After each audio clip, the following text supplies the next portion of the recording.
El día de hoy quisiera que hiciéramos una pequeña reflexión sobre qué tanta importancia le damos a, no a las cosas externas que todo el tiempo estamos acostumbrados a hacer.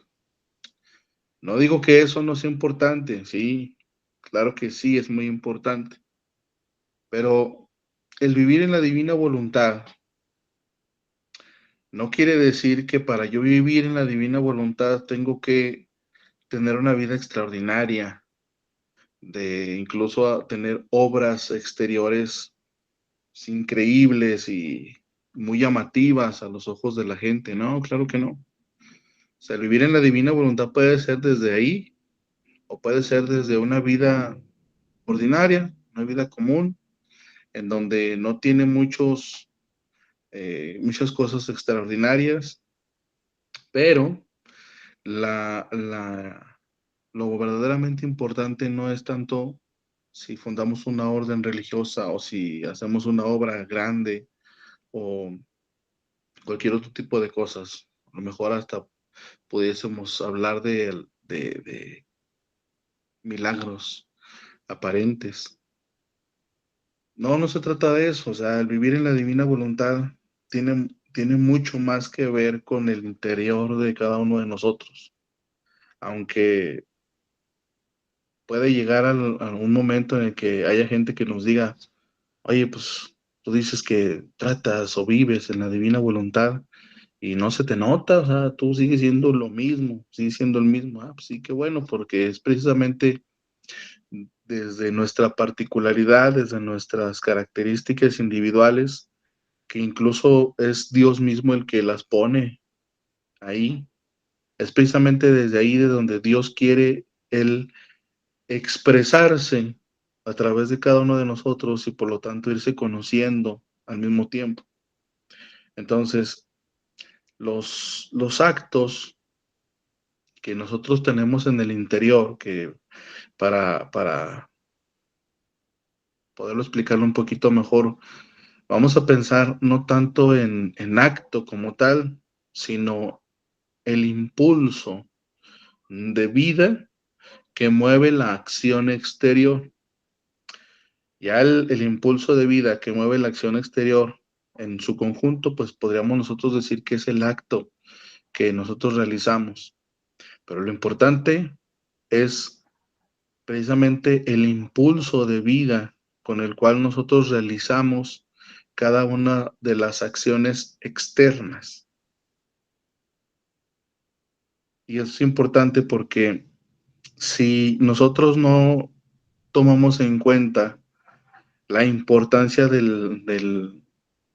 los actos interiores, que vienen a ser la base de todo lo que nosotros realizamos en el exterior, difícilmente vamos a poder entender cómo es que la criatura se une al acto incesante de Dios. Todos hemos conocido y sabemos perfectamente que Dios es un acto incesante, ¿verdad que sí? Pero en nuestro interior, en cada uno de nosotros, se podría decir que tenemos actos incesantes, ¿o no? ¿Ustedes qué opinan? En nuestra naturaleza humana, ¿hay algún acto incesante? ¿Un acto que nunca pare? ¿Un acto que nunca se detenga? ¿Ustedes qué piensan, sí o no? Sí, él está respirando, ¿Él está el corazón, respirando? ¿No? ¿Mande? el instante, el corazón, los Muy bien, pulmones. muy bien. Se puede decir que esos dos movimientos interiores son actos incesantes de la criatura, ¿verdad que sí? Eso es lo que siempre hemos pensado, pero la realidad es que no. ¿Por Ujú. qué? Porque cuando nosotros, por ejemplo, estornudamos, está comprobado científicamente que en ese momento el corazón y el pulmón se detienen por una fracción de segundo si ustedes quieren, o por un segundo incluso, pero ese pum, se detiene y retoma su movimiento, claro que sí, pero desde el momento en el que se detuvo, aunque sea poquito, para continuar su movimiento, pues ya dejó de ser un acto incesante. Pensemos cuántas veces yo he estornudado en toda mi vida, muchísimas, ¿verdad? El, para poder entender el acto incesante de Dios y darle importancia a estos actos internos, podríamos pensar tal como Jesús nos lo pide o nos lo propone. Él dice que Él es como el sol. Y dicen los escritos de Luisa que a diferencia de lo que mucha gente y muchos científicos creen, él dice que la luz del sol o el sol nunca jamás ha perdido ni un átomo de luz. O sea, el sol ilumina y está iluminando siempre sin nunca detenerse, jamás. El rayo del sol sale, no se separa del sol y es lo que le da la capacidad de iluminar absolutamente todo, por arriba, por abajo, por dentro, por fuera, a un lado, al otro. Y entonces, ese sí se podrá equiparar a un acto incesante. Y entonces es por eso que Jesús en muchas ocasiones, él utiliza la imagen del sol para explicar lo que él es, para explicar su propio movimiento, que es un movimiento que jamás se detiene. Ahora, ¿cómo le hago yo para poder vincular mis actos o estos impulsos de vida a ese acto único y eterno, que es un acto incesante, un acto que jamás se detiene, un acto que jamás para, que está siempre en constante movimiento? Ah, lo más fácil, y tal como lo dice Jesús, es con la intención.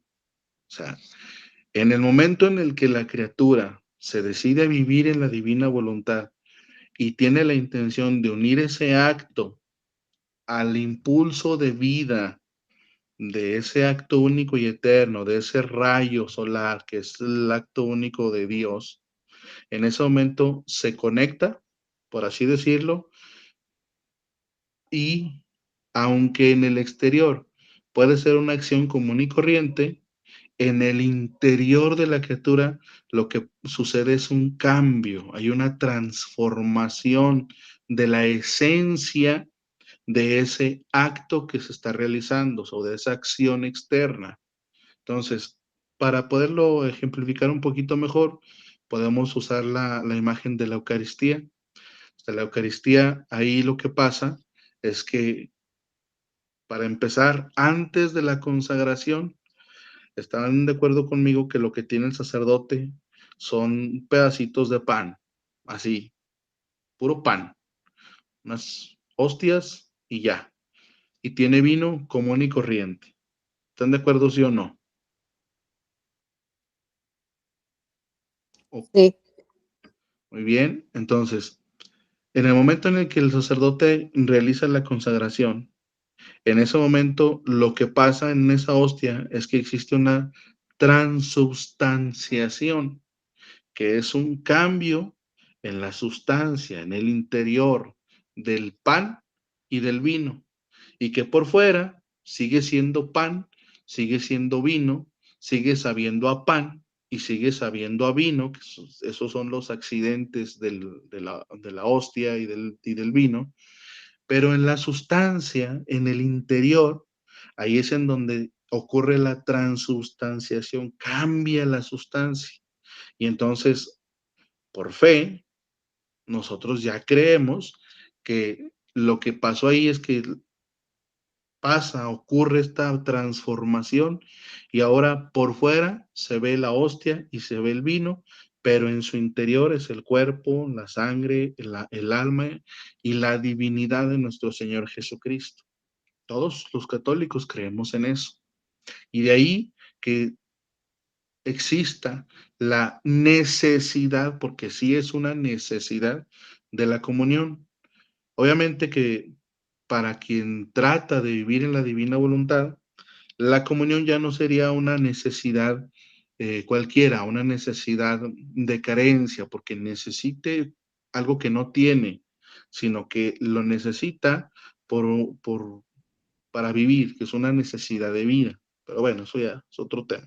Aquí lo importante es entender cómo es que cambia la sustancia en el interior del pan y del vino, que es la hostia, y el vino, que son los accidentes que encierran el alma, el cuerpo, la sangre y la divinidad de nuestro Señor Jesucristo.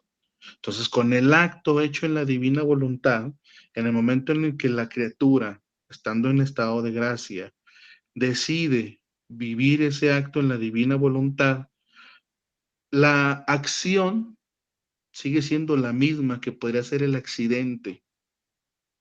Sigue usted cocinando, manejando, trabajando, durmiendo, comiendo, platicando, hablando, pensando, lo que usted quiera, que esas son las acciones externas. Pero en el interior de esa acción existe una transformación también. Y entonces el acto humano pone el espacio en donde Dios pone ese impulso de vida divina. Y entonces lo que sale al exterior ya es un acto de vida divina. ¿De acuerdo? De ahí que nosotros tengamos un martirio de atención en el estar haciendo actos y actos y actos en la divina voluntad. Y te va a decir, pero pues es que es bien difícil porque pues de repente se me olvida. Sí, pues eso es normal, a todos nos pasa, pero la criatura, el alma o la persona que trata de vivir en la divina voluntad con un deseo verdadero, con una verdadera disposición, cada vez va a ir pecando menos, cada vez va a ir haciendo más actos unidos a la divina voluntad. Pero para que cada vez sean menos actos de la criatura, actos humanos, y cada vez sean más actos hechos en la divina voluntad, la criatura tiene que primero conocer los escritos, tiene que leerlos, tiene que tratar de pasarlos a su propia naturaleza. Y segundo, tener la disposición en el sentido de demostrarle a Jesús que verdaderamente quiero vivir de divina voluntad y no solamente de mi voluntad humana. O sea, la disposición para Dios implica el hecho de que la criatura tenga que demostrarle acto por acto a Dios que quiere unir ese acto a la vida divina, al impulso de vida divina. ¿De acuerdo? Y entonces, ¿qué otra cosa necesito? Pues necesito reconocer que soy nada y que Dios es todo, que eso es precisamente la verdadera humildad. Entonces, para yo poder realizar estos actos divinos, o sea, necesito estar en gracia, necesito la verdadera humildad y necesito el conocimiento de los escritos y la disposición, el estar haciendo estos actos en la divina voluntad, aunque ahorita yo piense que haga 3, 10 en la mañana y después ya no haga y me acuerdo en la tarde, no, no importa. Como les decía un momento, mientras más actos trate de hacer unidos a la divina voluntad, cada vez menos voy a ir haciendo mi voluntad humana, pero necesita ese ejercicio de estar haciendo actos y actos y actos unidos a la divina voluntad. Y lo más importante de esto es que aquí no existe un testimonio. O sea, no tengo yo que andar diciéndoles a todos, miren, yo vivo en la divina voluntad y bla, bla, bla. No, no, no, a ver, espérese. Aquí el único testigo de todos esos actos que nosotros vamos haciendo en nuestro interior, esas disposiciones que tenemos, que vamos uniendo nuestros actos a la divina voluntad para que la acción se divinice. El único testigo es Dios. Él es el único que verdaderamente sabe y conoce si esos actos los estamos uniendo a su divina voluntad o solamente parece como que vivimos en la divina voluntad porque traemos un libro en la mano todo el día o cosas así. O porque vamos a una reunión, a un grupo en un templo o en una casa o a lo mejor por vía virtual. No, el único testigo es precisamente Dios. Él sí sabe si estamos haciendo estos actos divinos o no. Y entonces hay que tener muy en cuenta que Jesús, a lo largo de los escritos de la divina voluntad, él dice que los actos hechos por una voluntad humana son como la noche. Dice que son oscuridad, que son tinieblas, que son un laberinto tenebroso y que está muy horrible y cosas así. Y dice que no deja nada bueno. Y dice que los actos hechos en la divina voluntad, o sea, con esta unidad de vida divina, dice que son luz y que forman el día de la divina voluntad en el alma de la criatura. ¿Por qué? Porque para Dios el hecho de decir día es el tiempo en el que Él obra a través de la criatura o a través del él mismo. ¿De acuerdo? Y entonces, la lectura 22:14 de julio 30 de 1927, Jesús le dice a Luisa, hija mía, los actos internos de un alma que hace la voluntad de Dios están exentos de cualquier mal y sombra de defecto. Y aquí hay algo muy importante, porque sobre todo cuando hablamos de los giros, pues sí, o sea, tratamos de explicar qué es la oración en la divina voluntad y tratamos de hacer un pequeño giro para poder ejemplificar lo que es un giro, ¿verdad? Pero cuando nosotros estamos haciendo ese giro, pues lo estamos haciendo en voz alta y estamos pensando en que otra persona o muchas personas nos están escuchando. Y eso hace que nosotros tratemos de acomodarle palabras o decir algunas oraciones que incluso no diríamos o no pensaríamos en nuestro interior. Entonces, cuando nosotros estamos viviendo en la divina voluntad, estamos tratando de unir estos actos a la vida divina, el único que es testigo de esto es Dios y dice que están exentos de cualquier mal y sombra de defecto, porque un acto hecho en la divina voluntad, pues no tiene ningún mal ni tampoco tiene alguna sombra de algún defecto, porque es un acto del mismo Dios. Pero no tengo yo que andarlo pregonando ni presumiéndolo de que, este acto lo acabo de hacer en la divina voluntad. No, porque eso me saca automáticamente de la divina voluntad porque no cumplo con el requisito, por así decirlo, de la verdadera humildad, que es el reconocimiento de mi nada y que Dios es todo. Entonces ahí radica la eliminación del peligro de que un alma que trata de vivir en la divina voluntad se vuelva soberbia. ¿Por qué? Porque precisamente esta verdadera humildad, que es el reconocimiento de mi nada, hace que yo no me atribuya nada a mí mismo, sino que todo, absolutamente todo, se lo estoy atribuyendo a Dios. Aunque en el exterior, el que está actuando, el que está obrando es quién? Pues yo. Las acciones son mías, ¿de acuerdo? Pero en mi interior es Dios el que está obrando, ¿de acuerdo? Y entonces continúa la lectura y dice, solo Dios es testigo de un acto interno y mientras ninguno lo señala, ninguno lo mira, ninguno habla de él, Dios, como testigo del obrar de la criatura donde a ninguno le es dado penetrar, en el interior de la criatura lo señala, lo mira y de él le habla a todo el cielo y muchas veces también a la tierra de los grandes portentos del obrar interno de esta criatura. Entonces, aquí hay una frase que me gustaría decir, que es que en lugar de buscar ser grandes ante los ojos de la humanidad o de la gente, debemos buscar de alguna manera ser reconocidos, como lo dice este escrito, por Dios. O sea, que sea Dios el que se fije que estamos tratando de unir estos actos que hacemos al impulso de vida, a la divina voluntad, de tal manera que, como lo dice esta lectura, sea Él mismo el que se encargue de que se note en el cielo la criatura, pero no con el afán de ser soberbio o de sobresalir. O sea, la criatura que trata de vivir en la divina voluntad no le interesa incluso que Dios vaya y le diga a todos los ángeles y a todos los santos, miren, esta alma está haciendo actos en la divina voluntad.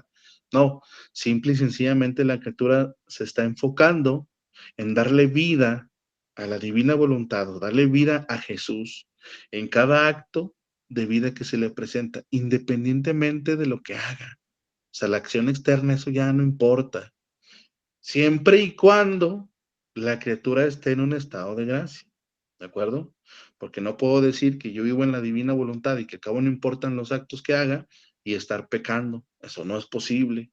O sea, el pecado mortal y instantáneamente mata la vida divina en la criatura, ¿de acuerdo? Entonces no hay actos divinos si hay pecado mortal.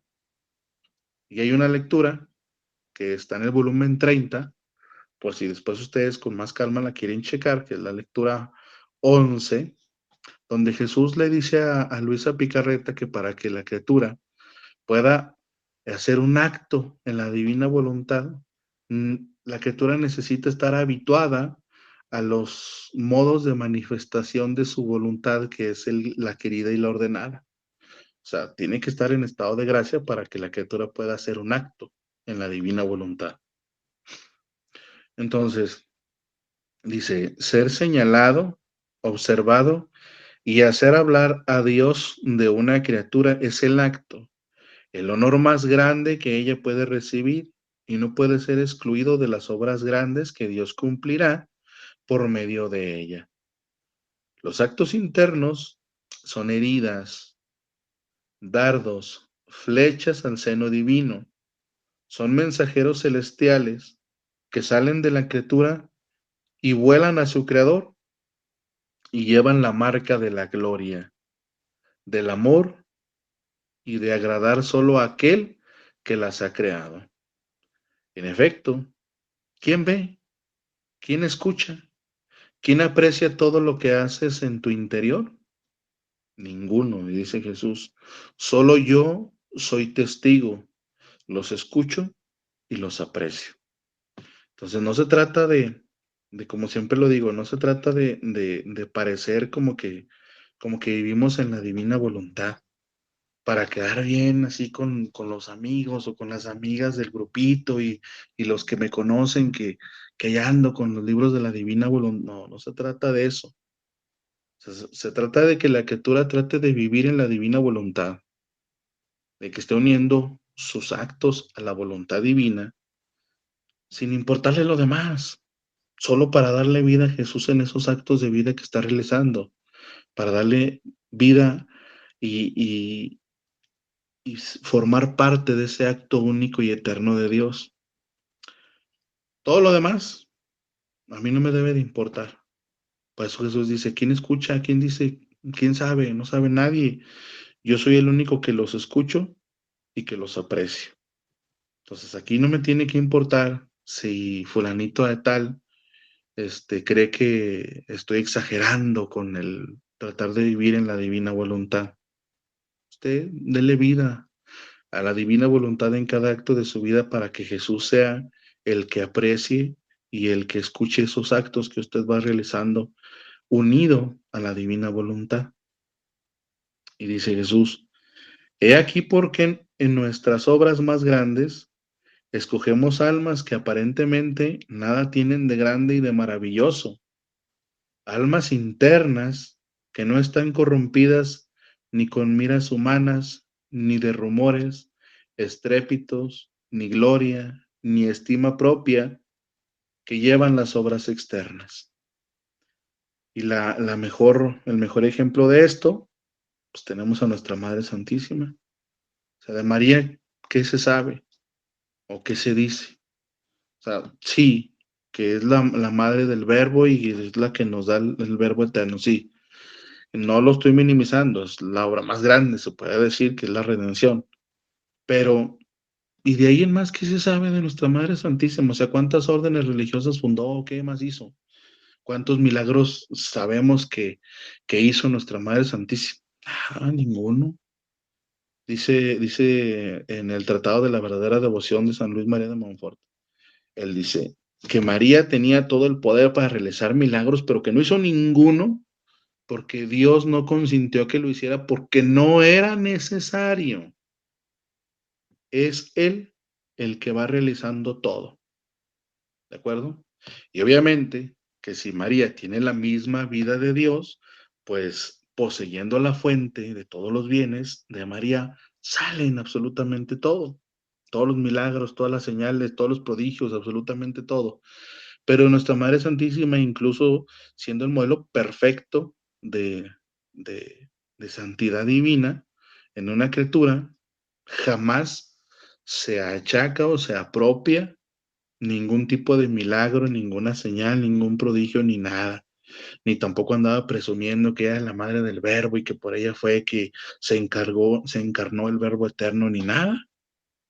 Y dice, de hecho, en la redención escogimos una virgen simple, sin esplendores externos, pero tenía su interior hablante, que tanto supo decir a solas a su creador, que lo venció y obtuvo la redención. Ahora, así hemos hecho para el reino del fiat divino. Hemos escogido otra alma toda interna, que tanto dirá que rogará a Dios para que conceda el reino deseado. Se está poniendo el ejemplo de nuestra Madre Santísima y de Luisa. Y esto es uno de los tantas cosas o de los tantos por qué Jesús eligió a Luisa. Claro, hay mucha gente que, ay, ¿y ella por qué? Ah, o sea, es que dice que ella es un alma toda interna, chiquita, la más humilde, la más pequeñita. Jesús se fijó en ella por eso. Y la eligió entre su omnividencia, o sea, entre todos los tiempos y toda la historia de la familia humana.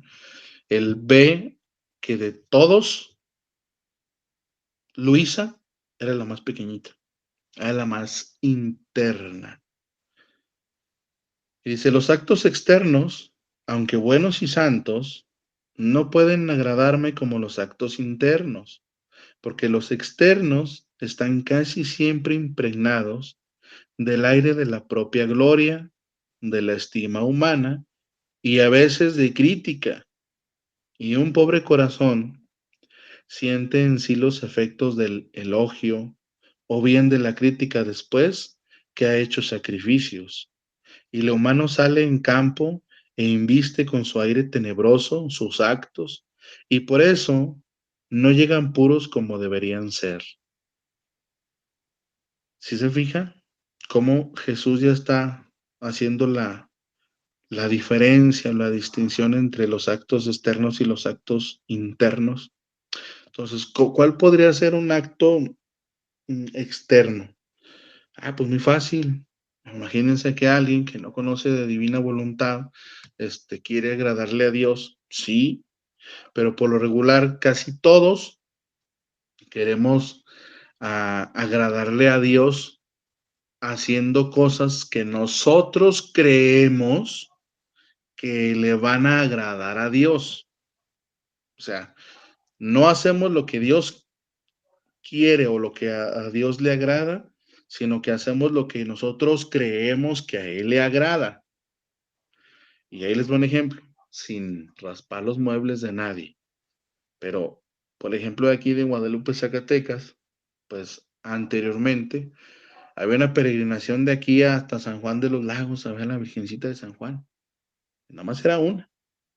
Pero un día, a X persona, por alguna razón, no se le acomodó el día que iban a salir, o tuvo algún imprevisto, o alguna otra cosa, hubo gente que lo apoyaba y dijo, a ver, espérame, si salimos el primero, yo quiero salir el 5, y ya son 2 peregrinaciones. Entonces se fija ahí en ese acto, aparentemente bueno, porque pues ahora ya son 2 fechas en las que ya van a San Juan y demás. Este, el corazón de la criatura está susceptible a la estima, a la gloria, al reconocimiento, está susceptible a la crítica por el sacrificio que acaba de realizar. En cambio, los actos internos son totalmente diferentes. Y Jesús lo dice. Aquí continuando, dice, en cambio, un acto interno no es ni criticado ni alabado, y lo humano no tiene dónde entrar. ¿Por qué? Porque ese acto interno está Jesús infiriendo, o estamos pensando todos que ese acto interno está hablando de un acto hecho en la divina voluntad. No es una intención simple, sino que es una intención unida a la divina voluntad. Dice, el alma misma, no sintiéndose observada por ninguno, le parece que no hace nada grande, y por eso sus actos están impregnados todos de aire celestial. Por eso se atenta y haz que tu interior gire siempre en mi voluntad. Entonces, si usted se fija, Jesús le está recomendando, le está pidiendo a Luisa que sea precisamente atenta en este sentido del martirio de atención, o sea, que siga haciendo actos en la divina voluntad. Estos actos en la divina voluntad son actos internos. Ahora, estos actos internos, este, son precisamente en el interior de la criatura, soles, cada acto es un sol que la misma criatura en unidad con Jesús, con la divina voluntad y con la potencia de la divina voluntad, forman un sol. Entonces la criatura se va llenando de tantos soles por como tantos actos va haciendo en la divina voluntad. Y esta capacidad que nosotros vamos teniendo de hacer actos en la divina voluntad, pues nos la va dando el mismo conocimiento que tenemos de la divina voluntad. O sea, no podemos nosotros vivir o tratar de vivir algo que no conocemos. Entonces, perdón, es importantísimo que nosotros sigamos conociendo la divina voluntad, o sea, toda la obra de Luisa, los 36 volúmenes, la pasión de Cristo, la reina del cielo en el reino de la divina voluntad, que son los principales. Por ahí circulan otros libritos relacionados con la divina voluntad. Puede o no leerlo, no hay ningún problema. Pero lo esencial vendría que usted conociera los 36 volúmenes del libro de cielo, el libro de la pasión y el de la reina del cielo en el reino de la divina voluntad. Eso sí. Y conforme más vamos conociendo, no solamente leyendo, sino conociendo estos escritos, más capacidad vamos a tener de ir realizando estos actos en la divina voluntad, o sea, estos actos internos. Mientras menos conozcamos de la divina voluntad, pues ni por aquí me va a pasar que puedo unir mis actos a la divina voluntad y entonces se divinizan y es un acto interior. ¿De acuerdo? Entonces, por eso es muy importante. Yo siempre les digo, a manera de chascarrillo, por ahí, aquí circulan los libros de la Divina Voluntad, unos que son como de colores, que son el rojo, el verde, el azul, el morado, el rosa y demás. Que fue con los libros con los que la mayoría de aquí de Zacatecas empezamos. Y yo les echo la carrilla y les digo, pues a todos aquellos que tengan su libro rojo y ya tienen como 15 años con él y no salen de él, pues ya métale segundo, o sea, ya siga leyendo, no nomás tenga el libro ahí para que cuando vayan a visitarlo diga, yo estoy conociendo la divina voluntad. No, o sea, no se trata de eso. Se trata de que incluso si nadie sabe que usted está tratando de vivir la divina voluntad, usted esté constantemente conociendo, no solamente leyendo, ¿de acuerdo? Que son cosas totalmente distintas.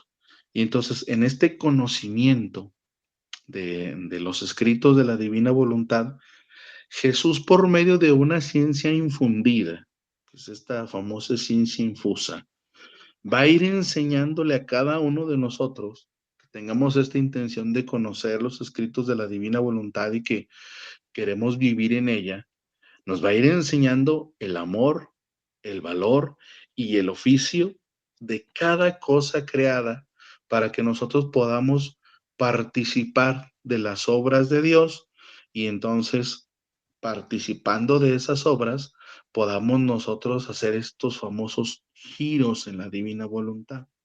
Pero ¿cómo voy a llegar a hacer un giro en la divina voluntad si no conozco la divina voluntad? Por eso es la importancia de que sigamos constantemente leyendo, que no seamos como las olas del mar, va y viene, va y viene, a veces se va y luego de repente llega con mucho ímpetu y luego ya, no, o sea, constancia. Se necesita la constancia en esta disposición, de tal manera que vayamos sumergiéndonos cada vez más en el acto único y eterno de Dios. ¿Para qué? Para ir tomando los actos de Jesús. Ahora, y lo repito, el tomar los actos de Jesús no quiere decir que voy a hacer lo que Jesús hizo en un sentido estricto de la palabra. No, no puedo decir, pues Jesús dio una plática a través de Meet Google. No, no es así.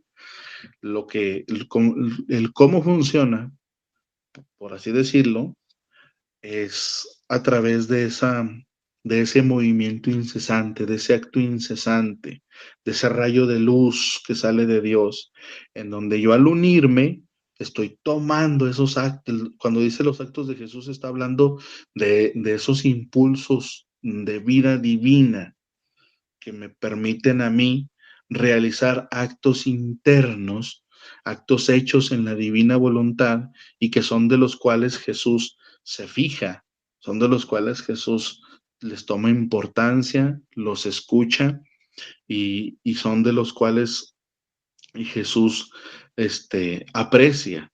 Entonces, sigue leyendo, para que siga teniendo este incremento en la capacidad de hacer actos en la divina voluntad, que siga tomando estos actos de la vida de Jesús. Y hasta aquí, ¿alguien tiene alguna duda? No, Adonai, gracias, yo no. Bueno, entonces continuamos con una lectura del volumen 16, que es la lectura 19 de septiembre 6 de 1923. Aquí Jesús le dice Luisa, mi Jesús, en tu querer uno mis pensamientos a los tuyos, y como tus pensamientos circulan en cada inteligencia creada, quiero que cada pensamiento tome de los tuyos el amor de tu inteligencia, para poder poner en el vuelo del amor cada pensamiento de criatura. Este vuelo llegue arriba, en el cielo, ante la majestad suprema, y fundiéndose en el amor eterno, atraiga a la tierra sobre todas las criaturas el amor de la Santísima Trinidad. Qué bonito giro hace Luisa. Este pequeño parrafito es el ejemplo perfecto de una o de la oración en la divina voluntad. Pero esta oración en la divina voluntad la va a ir usted adquiriendo, no por arte de magia, sino por la disposición que usted vaya teniendo de conocer los escritos de la divina voluntad. Entonces, mientras más conozca, más fácil se le va a ir haciendo usted unir sus actos y también realizar giros como como de este tipo. ¿Puedo yo utilizar este giro para hacerlo? Sí, claro que sí. No hay ningún problema. Si usted está empezando y se está enseñando, usted puede tomar este girito y hacerlo como una oración. Pero si usted ya agarró este girito y tiene 15 años haciéndolo, pues no. ¿Por qué? Porque este es de Luisa. Lo más viable sería que usted siga conociendo los escritos de la divina voluntad y le sirva nada más como un tipo machote, pero para que le vaya quitando, le vaya poniendo y después sea uno totalmente distinto y después sea uno completamente diferente al que ya había hecho anteriormente y así, que cada vez sea algo totalmente distinto. ¿De acuerdo? Y el ejemplo que yo les pongo es que si vamos nosotros a platicar con nuestra madre o nuestro padre o con un hermano, pues vamos con la intención de platicar algo diferente. Que va a haber a lo mejor temas recurrentes, sí, eso no hay ningún problema. Pero imagínense que siempre fuera lo mismo y lo mismo y lo mismo y lo mismo y lo mismo y lo mismo y así durante 35 años. Qué aburrida sería esa plática. Ya hasta le diría uno al hermano, a la hermana, al papá o con quien vamos a platicar y ya, platícame otra cosa. Entonces imagínese usted llegando con Jesús y siempre lo mismito igualitititito durante 50 años. De ahí el hecho de que participemos de las obras de Dios para ir, nos fundimos en la divina voluntad, reconociendo que somos nada, que Dios es todo, y ya una vez unidos, fundidos a esta voluntad divina, comenzamos a participar de estas obras. ¿De cuáles? Pues de la creación, de la redención, de la santificación, de las obras adintra de Dios, que es la manifestación de la divinidad en la persona del Padre, la generación del Verbo, la procedencia del Espíritu Santo. Ahí es donde usted participa. Y el hecho de participar, me estoy refiriendo al hecho de que usted está o se pone en ese momento para hacer algo específico con ello.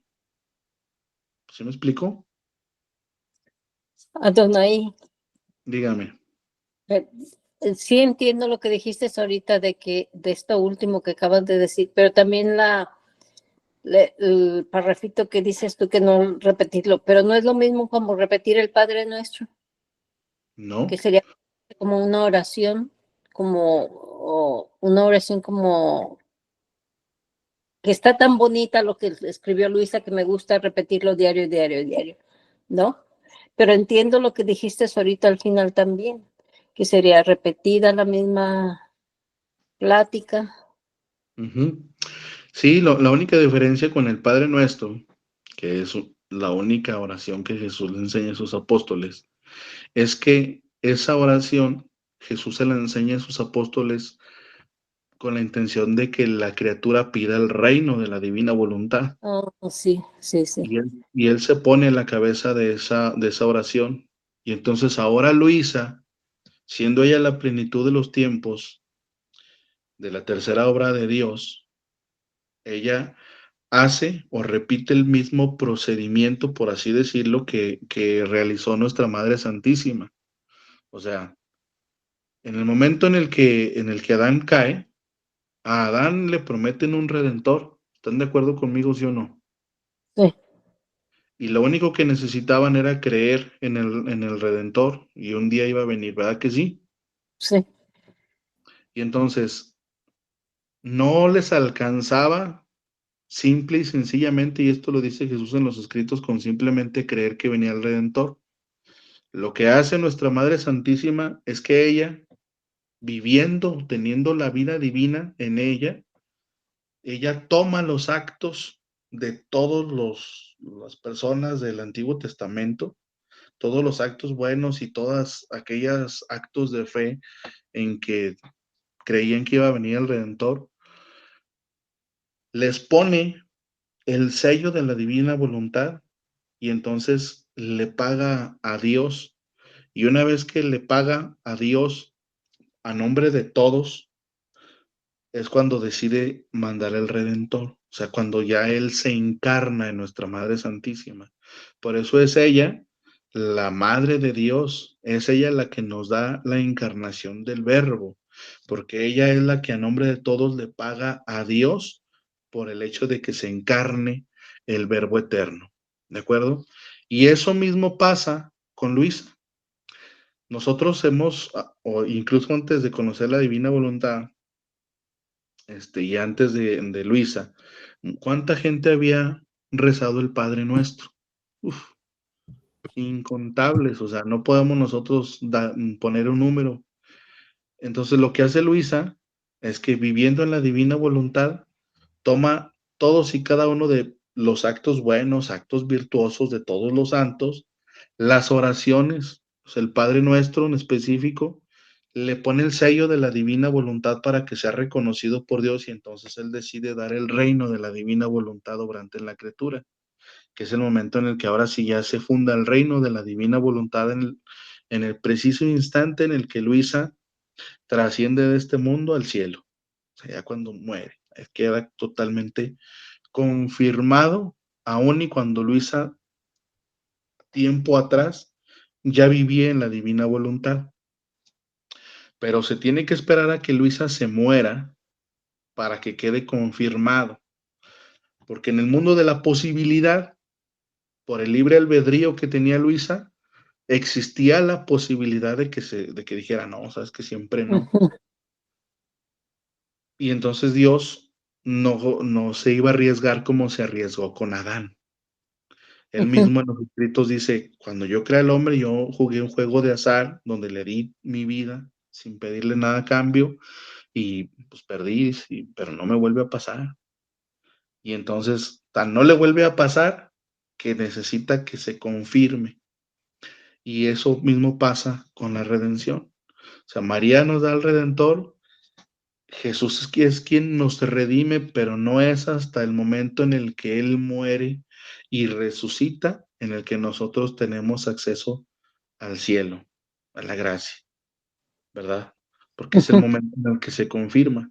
Porque igualmente, o sea, lógicamente no es posible, pero para Dios mismo no se iba a arriesgar incluso en su propia humanidad a que dijera que no. Entonces, hasta el momento de la muerte se queda confirmado y entonces ya tiene efecto, por así decirlo, toda la redención.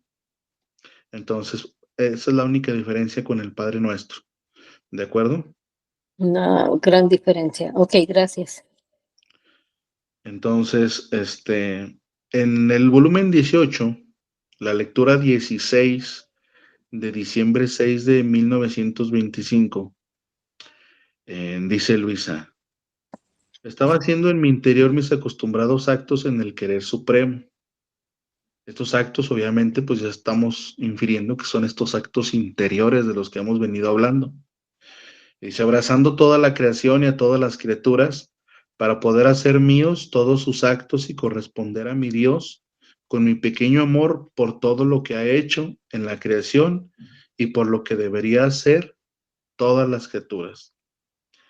Y dice Jesús, hija mía, el verdadero vivir en la voluntad suprema es propiamente esto, que yo debo encontrar todo y a todos en el fondo del alma.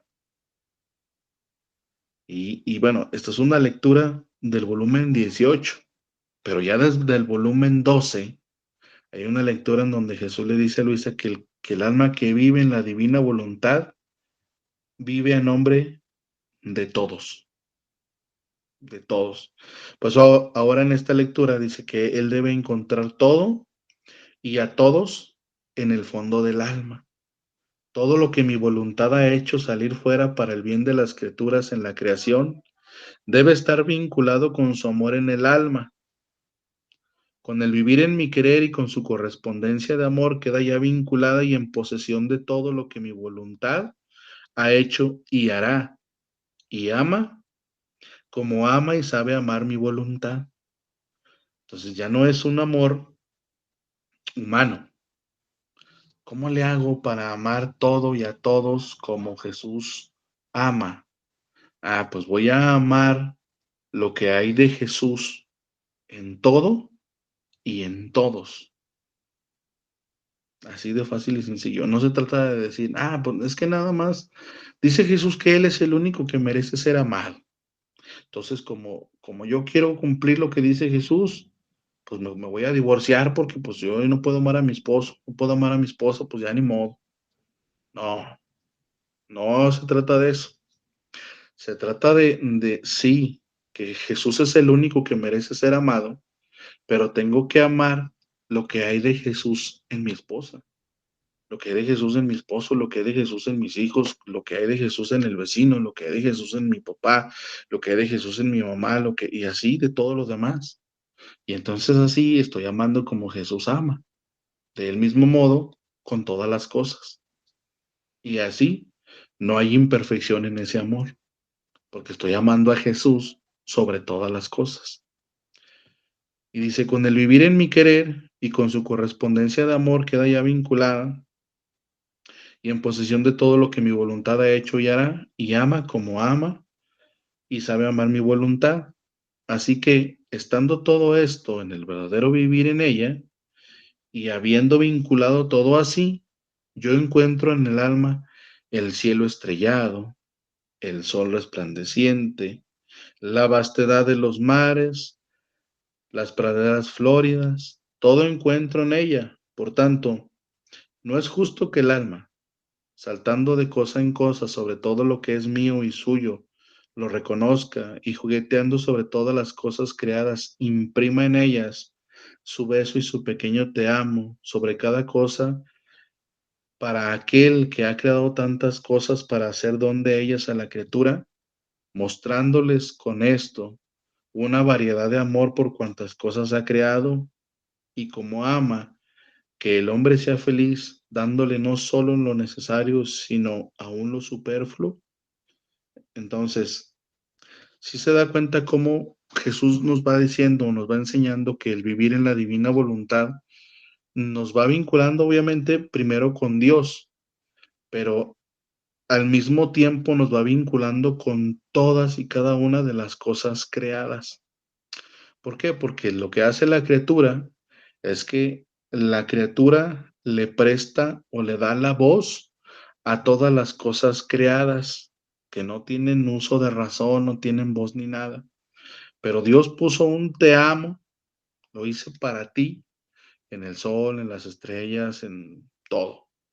Y yo puedo participar de la obra de la creación poniéndole la voz a las cosas creadas para corresponderle a Dios.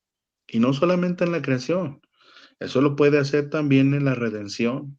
O sea, vamos a tomar las llagas de Jesús para dárselas a los pecadores, la sangre para lavarlos de sus pecados y así de todo lo demás.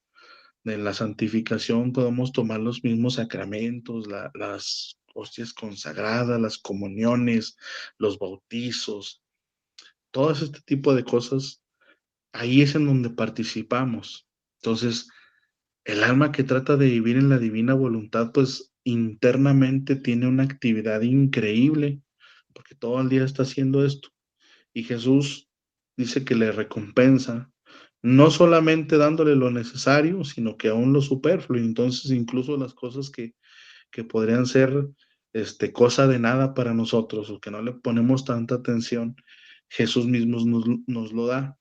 Y eso incluso es bíblico. Mateo 6:33, me parece, o 36. Dice, buscad primero el reino de Dios y su justicia y todo lo demás se os dará por añadidura. Entonces, el alma que trata de vivir en la divina voluntad cumple al pie de la letra este versículo bíblico, porque está buscando primero el reino de Dios y su justicia, que es darle a Dios lo que le corresponde, o sea, darle a Dios todo, incluso el mismo Dios. Y haciendo eso, dice, todo lo demás se os dará por añadidura. Entonces, importa mucho más los actos internos, aunque parece como que uno no hace nada, que los actos exteriores. O sea, importa más que usted trate de vivir en la divina voluntad, cocinando, manejando, trabajando en una computadora, o arando, lo que usted quiera, incluso hasta durmiendo. Importa más ese acto hecho en la divina voluntad, que es un acto interior, a que usted incluso llegue a formar una orden religiosa, estar en un monasterio y no, espérese.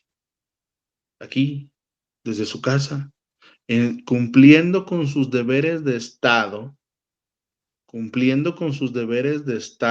si los vive en la divina voluntad, esos actos son mayores, incluso que andar haciendo otro tipo de cuestiones exteriores para que se noten, para que llamen la atención. ¿Sí me explico? Entonces no se necesita irme a algún lugar en especial o pertenecer a algún tipo de orden o no. A ver, aquí yo soy esposo, yo soy papá, pues cumpliendo con lo que me toca como esposo, como papá, viviendo en la divina voluntad, ya con eso, así de fácil y sencillo. No hay no necesitaría yo decirle a mi esposa o a mis hijos, oigan, pues quiero vivir en la divina voluntad. Pues ya me voy de monjecito porque tengo que vivir la divina voluntad. No, aquí, en mi deber de estar, y así cada quien. Usted es ama de casa, usted es trabajadora para una empresa, usted es dueña de la empresa, usted, no sé, cocina o lo que usted haga. El deber de Estado, cumpliéndolo, viviendo en la divina voluntad, así de fácil y sencillo. Y ahí está el martirio de atención. Y voy a platicar algo que he platicado en otros grupos. Un día yo platicaba con una persona y aquí en Guadalupe, Zacatecas, pues está el eremitorio, ¿verdad? Es un lugar en donde hay unos franciscanos que, pues están allá en el monte, en el cerro, y solamente reciben a personas, me parece que un día a la semana o algo así, y pues están allá solos. Y me decía una vez un señor, oiga, ve nomás qué nivel de santidad la de los franciscanos que están ahí en el eremitorio. Y yo, sí, porque pues fíjese nomás, estar allá solos. Digo, no, pues a mí no se me hace. ¿Cómo cree que no? Digo, no, pues es que, pues ¿quién lo contradice?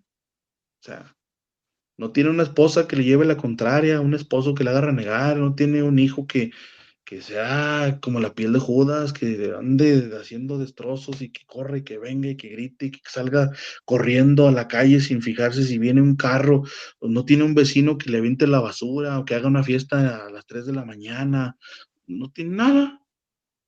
O sea, ¿a quién le lleva la contraria a una araña? Aquí, cumpliendo con su deber de Estado, uniendo sus actos a la divina voluntad, ahí está el mérito. Esa es la santidad. Ese es el martirio de atención, estar uniendo estos actos a la divina voluntad todo el día y en cada acción externa que nosotros vamos realizando. Luego le dice en la lectura del volumen 16, la lectura 53, de marzo 2 de 1924. Dice, en cuanto el alma entra en mi querer, abre la corriente de la luz que mi voluntad contiene, y mi luz, invadiendo a todos, lleva a cada uno el pensamiento, la palabra, el acto que ha entrado en la corriente de su luz. Por esto, no hay cosa más sublime, más grande, más divina, más santa que el vivir en mi querer. Y son palabras de Jesús, dice, no hay cosa más sublime, más grande, más divina, más santa que el vivir en mi querer. Y ahí póngale a quien quiera, la santidad de quien quiera y los actos de quien quiera, las obras de quien sea. Jesús dice, no hay cosa más sublime, más grande, más divina, más santa que el vivir en mi querer. Y el vivir en el querer divino, usted lo puede hacer desde donde esté, o sea, cumpliendo con su deber de Estado, como le decía. Usted es esposa, cumpliendo con sus deberes de esposa. Usted es esposo, cumpliendo con los deberes de esposo. Usted es papá, usted es mamá, cumpliendo con sus deberes de papá y de mamá. Usted es trabajador, cumpliendo con sus deberes de trabajo. Usted es patrón, cumpliendo con sus deberes de patrón y así de todo lo demás. ¿Sí se da cuenta? Entonces no hay un impedimento para poder vivir o no en la divina voluntad. O sea, desde donde esté, cumpliendo con sus deberes ahí, puede usted vivir en la divina voluntad. Y dice, las generaciones de sus actos son incalculables. Así que el alma, cuando no está unida con mi voluntad ni entra en ella, no hace su recorrido ni abre la corriente de su luz interminable. Por tanto, todo lo que hace queda personal e individual. Su bien, su oración es como una pequeña luz que se enciende en una habitación, que no tiene virtud de dar luz a todos los rincones de la casa, mucho menos puede dar luz al exterior. Y si falta el aceite, esto es, la continuidad de sus actos, la pequeña luz se apaga y queda a oscuras. Entonces, otra vez hace la diferencia. Pero un dato muy importante que puede pasar incluso desapercibido es que dice que cuando el alma no entra en la divina voluntad, dice, no hace su recorrido ni abre la corriente de la luz interminable, por tanto todo lo que hace queda personal e individual. Y estamos hablando incluso de los actos buenos, incluso de los actos santos. Por eso hay o existe lo que es la gloria accidental y la gloria esencial. Que la gloria accidental viene a ser precisamente esto, cuando los actos que hicieron no están unidos a la divina voluntad, y entonces el bien que hace, pues queda de manera individual, personal. Todo lo demás, que viene siendo la divina voluntad, pues ahí abriendo la corriente, entra esta luz interminable, porque como la vive en nombre de todos, le hace bien absolutamente a todos y goza de una gloria esencial o de una gloria universal. Y ahora, lo que voy a decir no es para demeritar la santidad de nadie, simple y sencillamente es un ejemplo para poder exponer un poco más la importancia del vivir en la divina voluntad. El hecho de que yo quisiera ser franciscano, nada más por poner un ejemplo, mi máximo o mi límite, ¿cuál es? A ver, alguien que Ser me como diga. San Francisco de Asís, llegar a ser como San Francisco de Asís. Exactamente, llegar a ser como San Francisco de Asís, ese es mi punto máximo. Pero el vivir en la divina voluntad, ¿cuál es mi máximo? Que Dios habite en mí y yo en él, o sea, estar en unión constante, perenne, eterna. O sea, el punto máximo sería Dios mismo, ¿verdad que sí? Y ahí se cumple lo que dice el Catecismo de la Iglesia Católica en el artículo o en el numeral, como usted le quiera decir, 460. El Hijo de Dios se hizo hombre para hacer dioses a los hombres. ¿Sí se da cuenta la diferencia que hay entre una santidad y la otra?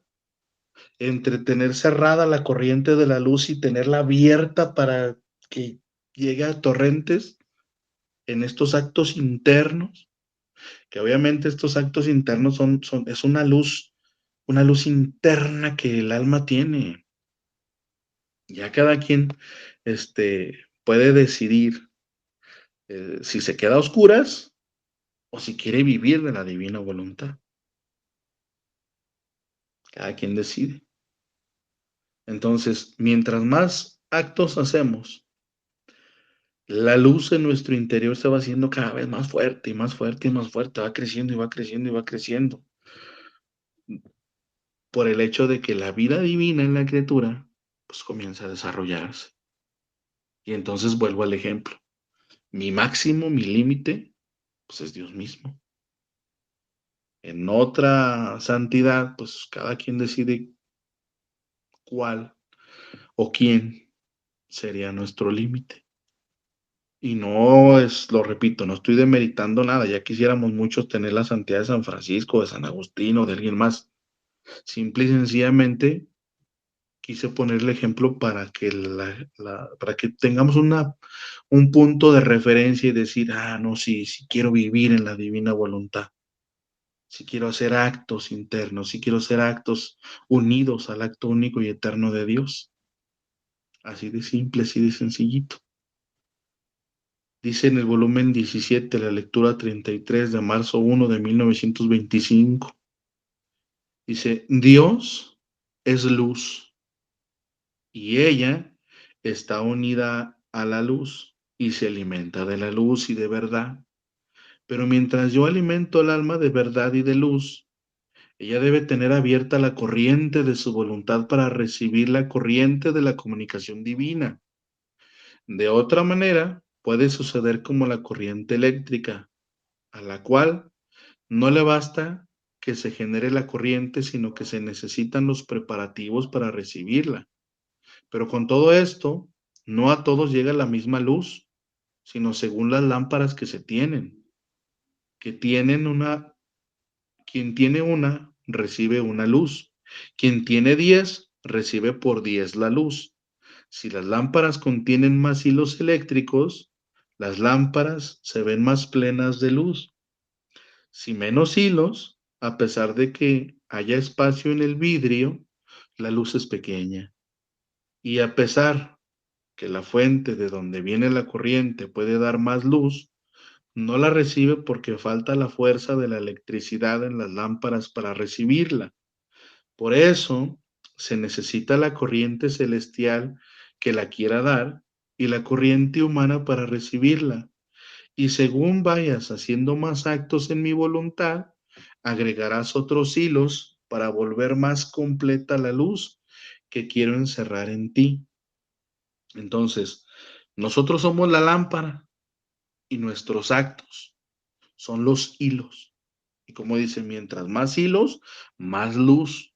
Mientras más actos hagan la divina voluntad, más me lleno de luz. ¿Cómo dijo la lectura? ¿Cómo empezó? Dice, Dios es luz. Entonces, mientras más actos hago en la divina voluntad, más me lleno de Dios. Más me voy semejando a Dios. Porque la criatura se semeja a Dios más o menos en función de qué tanta divinidad participa. Mientras participa menos de la divinidad, pues menos se llena de Dios. Mientras participa más de la divinidad, más se llena de Dios. Y la manera en la que participa más o menos es en función de los actos que la criatura hace unidos a la divina voluntad. Pero la criatura debe querer unir sus actos libremente. Entonces, ¿qué determina la capacidad de mi lámpara? Pues los actos unidos a la divina voluntad, estos actos internos que dan luz al exterior, porque no se trata nada más de tratar de hacer estos actos en la divina voluntad. Dicen por ahí, por sus frutos los conoceréis. Entonces, estos actos que hacemos en la divina voluntad van a resultar en algún fruto, ¿de acuerdo? Y si nosotros somos la lámpara, el aceite que va alimentando estos actos, esta luz, podría decirse que es la continuidad de nuestros actos. Si estuviéramos hablando de una lámpara de aceite, quien le da la capacidad de alimentar esta luz son la continuidad de nuestros actos. O sea, el vivir en el querer divino. Esa debería ser nuestra, ¿cómo puedo decir? Nuestra motivación. Querer vivir cada vez más en la divina voluntad, que estar haciendo más actos en la divina voluntad. ¿Para qué? Para que se vayan incrementando estos hilos que van haciendo que se vaya incrementando cada vez más la luz en el interior de las almas de cada uno de ustedes y de la que quiera vivir en la divina voluntad. Entonces, ¿cuál es el límite? Dios. Así de fácil y así de sencillo. En la lectura del volumen 17, la lectura 15 de septiembre 22 de 1904, Jesús le dice a Luisa, hija mía, el vivir en mi querer lleva consigo la pérdida de cualquier derecho de voluntad propia. Todos los derechos son por parte de la voluntad divina, y si el alma no pierde los propios derechos, no se puede decir verdadero vivir en mi querer. A lo más se puede decir vivir resignada, uniformada, porque el vivir en mi querer no es la sola acción que haga según mi voluntad, sino es que todo el interior de la criatura no dé lugar ni a un afecto, ni a un pensamiento, ni a un deseo, ni siquiera a un respiro en el cual mi querer no tenga su lugar. Ni mi querer toleraría aún un afecto humano del cual él no fuera la vida. Tendría asco de hacer vivir al alma en mi voluntad con sus afectos y pensamientos, etcétera, que pudiera tener una voluntad humana. ¿Y crees tú que sea fácil que un alma voluntariamente pierda sus propios derechos? Oh, cómo es difícil. Más bien, hay almas que cuando llegan al punto de perder todos los derechos sobre su voluntad se echan para atrás y se contentan con llevar una vida mediana, porque el perder los propios derechos es el más grande sacrificio que puede hacer la criatura y que dispone a mi bondad a abrirle las puertas de mi querer y haciéndola vivir en ella recompensarla con mis derechos divinos. Por eso se atenta y no salgas jamás de los confines de mi voluntad. Entonces, ¿qué nos está diciendo Jesús en esta otra lectura? Que tengamos el valor suficiente para no echarnos para atrás. O sea, ¿usted quiere vivir en la divina voluntad? Perfecto, pero manténgase firme en esta decisión. Conforme va haciendo estos actos unidos a la divina voluntad y se va disponiendo, obviamente que va a ir haciendo algunos sacrificios. No podemos decir cuántos, cada quien es diferente, pero va haciendo estos pequeños, entre comillas, pequeños sacrificios. Y dice que es del gusto propio, o sea, y les digo, no se trata de no querer a mis hijos o de no querer a mi esposa, porque pues habla de los afectos, ¿no? Dice, ni siquiera un respiro en el cual no tengas lugar su querer. Dice, ni mi querer toleraría aún un afecto humano. Dice que le daría asco. Pero, entonces, ¿cómo le hago para quitarme los afectos? No, no se los quite. Simple y sencillamente, ame a Jesús en sus hijos, ame a Jesús en su esposa, ame a Jesús en el esposo, ame a Jesús en sus padres, ame a Jesús en todos. Y ahí es en donde le está dando la primacía a Jesús, a la divina voluntad. No es un afecto humano, sino que es un afecto divino, porque está amando al prójimo como Jesús nos ama a cada uno de nosotros. ¿De acuerdo? Luego dice también en el noviembre 18 de 1906, dice, hija mía, si a un alimento se le pudiera separar la sustancia y a una persona lo comiera, valdría nada. Más bien serviría para inflar su estómago. Así son las obras sin espíritu interior y sin recta intención. Vacías de sustancia divina, valen nada y sirven solo para inflar a la persona. Así que recibe más daño que bien. Entonces, estos actos externos están vacíos de mis actos externos. Si no están unidos a la divina voluntad, lo que va a pasar es que solamente van a estar vacíos de sustancia. No van a tener la sustancia divina, no van a tener la recta intención, no van a tener un espíritu interior, no van a tener esa sustancia divina. Y entonces, dice Jesús aquí, reciben más daño que bien, porque la criatura cuando hace actos que no están unidos a la divina voluntad, en ese momento va buscando algo de gloria, va buscando algo de alabanza, de reconocimiento, de interés por el dinero, de interés por lo que usted quiera, aunque sea mínimo, pero ahí está en ese acto. Pero cuando los actos externos están vacíos y en ese vacío va la divina voluntad porque está uniendo la divina voluntad de ese acto, entonces adquiere la firmeza. Y la firmeza en el bien es señal de que mis actos externos son resultado del espíritu interior, son resultado de esa unidad que hay de actos divinos. Estoy uniendo mi acto a la divina voluntad y por eso adquiere la firmeza en el bien. Pero para esto, ¿qué se necesita? Se necesita constancia, Se necesita ser perseverantes en el obrar interior, no echarnos para atrás y seguir y cada vez estar haciendo actos y actos y actos y más actos en la divina voluntad, sin cansarnos, sin nada. ¿Por qué? Porque todos los actos que nosotros hacemos tienen que comenzar y terminar en Dios. Y esto, hay un parrafito chiquito que dice esto. En junio 17 de 1915, dice, en el más pequeño acto va encerrada toda mi santidad, mi potencia, sabiduría, amor y todo lo que soy. Por eso siento en ese acto hecho, unido con mi voluntad, repetir mi vida, mis obras, mi palabra, mi pensamiento y todo lo demás. Todo debe terminar en la voluntad de Dios. Todo, todo.